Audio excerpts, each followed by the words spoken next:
Hello, welcome back. I'm Noreen Burke from The Crafty Organizer, and on this channel I love bringing you ideas on ways to get organized, declutter, do some DIYs, upcycles, and anything crafty. If you're new to my channel, I'm so glad that you're here.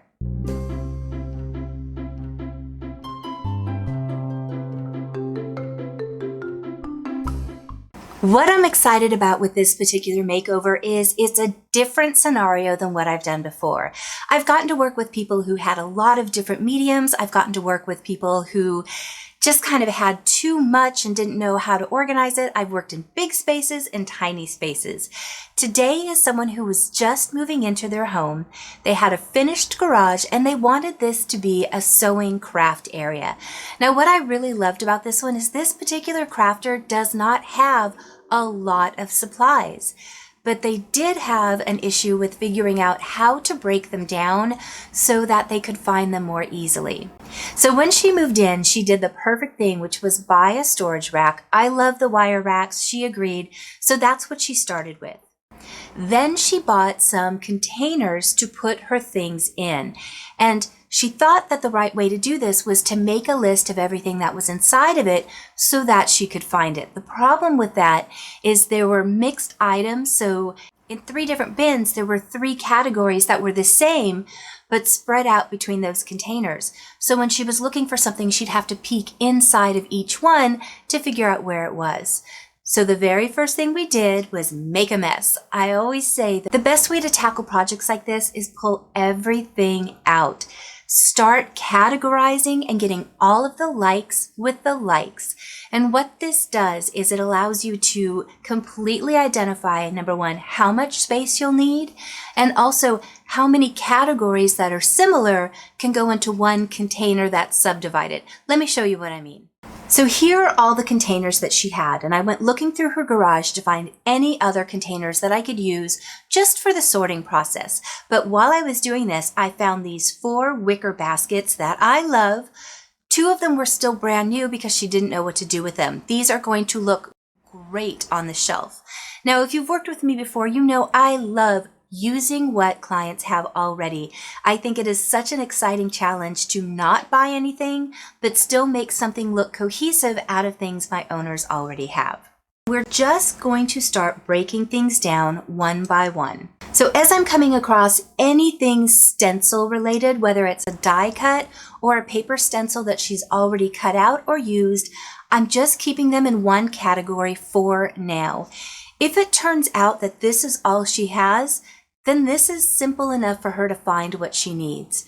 If, as I'm going through, I keep finding more things, then I will break down the subdivided categories of cutouts that she's already done, stencils that she has, and the actual dies themselves.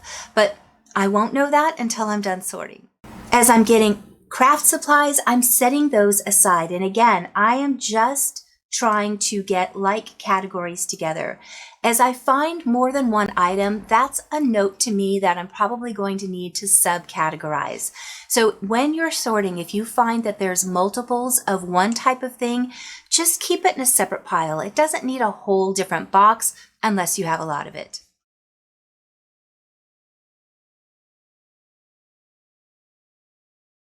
Found a lot of individual containers with bead supplies in them. So what I'm planning on doing once I get through this is getting all of the like things together. So all of the beading wires and strings I will have together in one place. All of the actual beads I will have in another place. If I can find a container for her that already has things broken down, that would be a great project for her to do when I'm done. Otherwise, use those small snack bags or small poly bags if you have them on hand.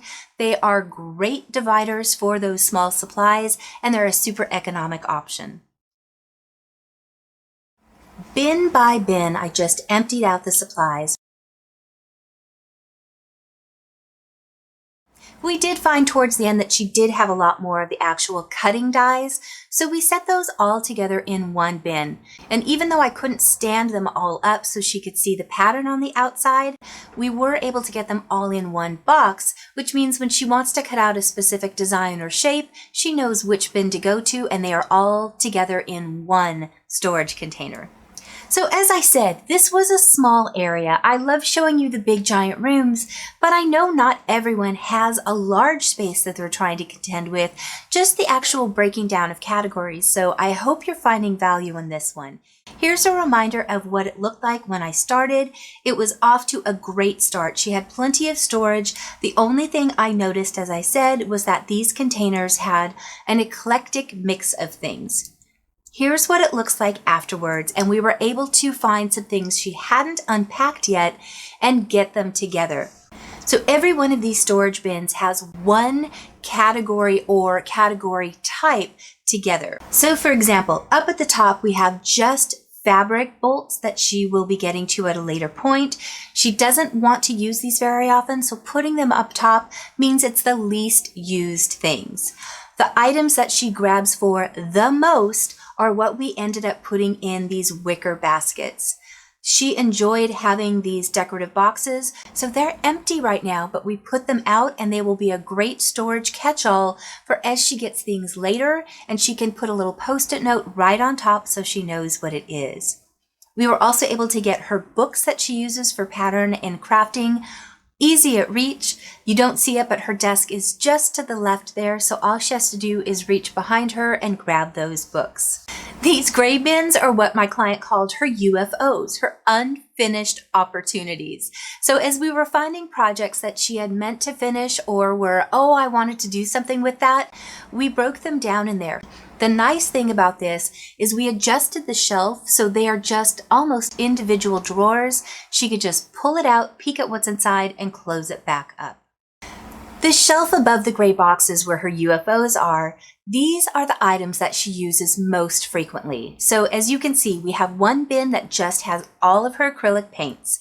We also kept her brushes and anything relating to paint inside of this box. So when she or her kids want to paint, it's one box and everything she needs is right there. In the box next to that, we have anything for sewing that requires attaching.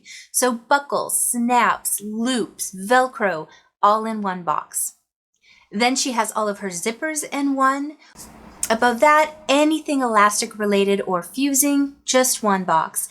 Then she has her squares. She has fat squares, remnants, and then in the very last box were projects that were in the process of being quilted. One spot when she's ready to quilt, all she has to do is pull out that one box and everything is together. The very last thing is down on the bottom. In this big giant bin are all of the paper crafting things, and this is mostly done with her kids, so we wanted it super accessible for them, and because of the weight, we don't want it up above where somebody's gonna have to pull it down. Then over on the other side were once again anything having to do with her quilting. Because it's a little bit heavier, we wanted to keep those together in one place. She was really happy with the layout of all of this. Everything is broken down and super easy to find. You can see what's inside of each thing. She opted to not have labels, which I always give my clients the option of whether they want it labeled or not, but everything is intuitively organized, so there is no more searching through boxes to find things. I hope this helps when you're looking at an area that's kind of overwhelming with multiple supplies.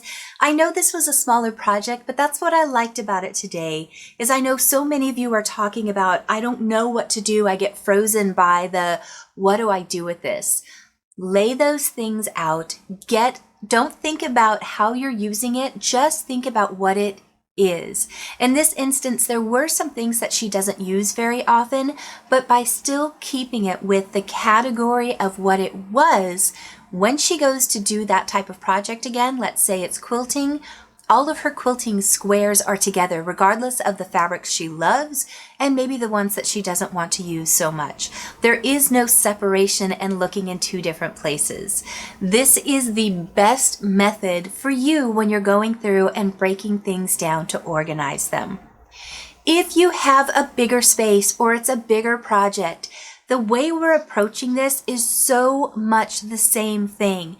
Get paper bags, get cardboard boxes from a grocery store, or go to a paper center where they get reams of paper and ask for the actual box that the paper came in. Those are amazing sorting boxes, and it usually comes with a lid on top. And if you decide to keep them, you can always repaper it and cover it later.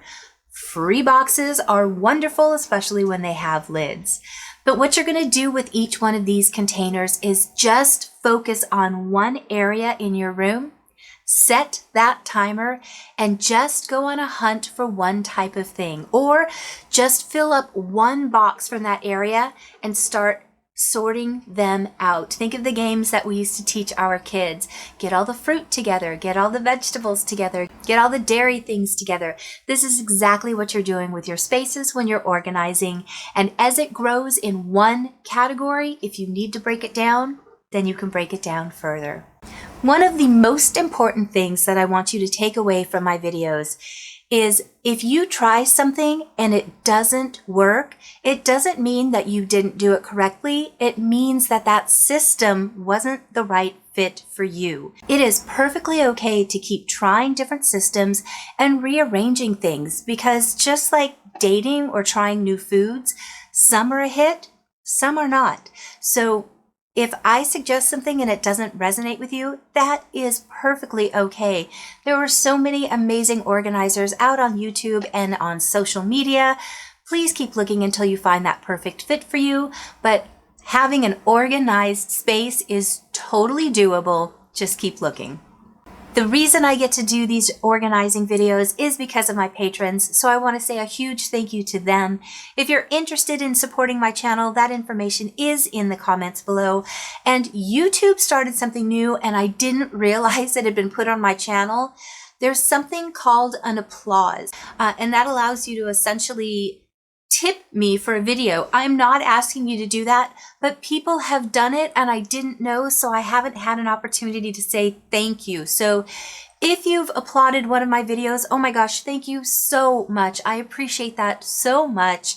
That really does help me to further make these videos, continue going out and organizing for people so that they can get their space under control. And my goal is to get that RV so that I can help you with the same thing. I will see you guys in just a few days. Bye.